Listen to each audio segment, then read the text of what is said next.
નવરાત્રી મિત્ર મંડળ દ્વારા આયોજિત રામનવમીના શુભ પ્રસંગે ગામવાસીઓએ હર્ષોલ્લાસથી ઉજવણી કરી। શ્રી વાંઢ નવરાત્રી મિત્ર મંડળ દ્વારા આયોજિત રામનવમીના આ શુભ પ્રસંગે સૌ ગામવાસીઓએ બહુ જ હર્ષોલ્લાસથી રામલાલાનો જન્મોત્સવ ઉજવ્યો। આ ઉત્સવ પ્રસંગે ધૂન આરતી તથા સત્સંગનું આયોજન કરવામાં આવ્યું તથા ગાયોને ચારો આપવામાં આવ્યું હતું। શ્રી વાંઢ નવરાત્રી મિત્ર મંડળની સ્થાપના પૂજ્ય કરસનભાઈ ભગત કરી હતી અને ત્યાંથી રામલીલા આજ સુધી ચાલુ છે। 62 વર્ષ થયા રામલીલા ચાલુ છે।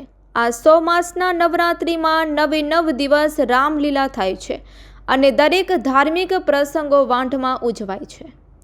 Report by Hiralal Sanghar Bhojai.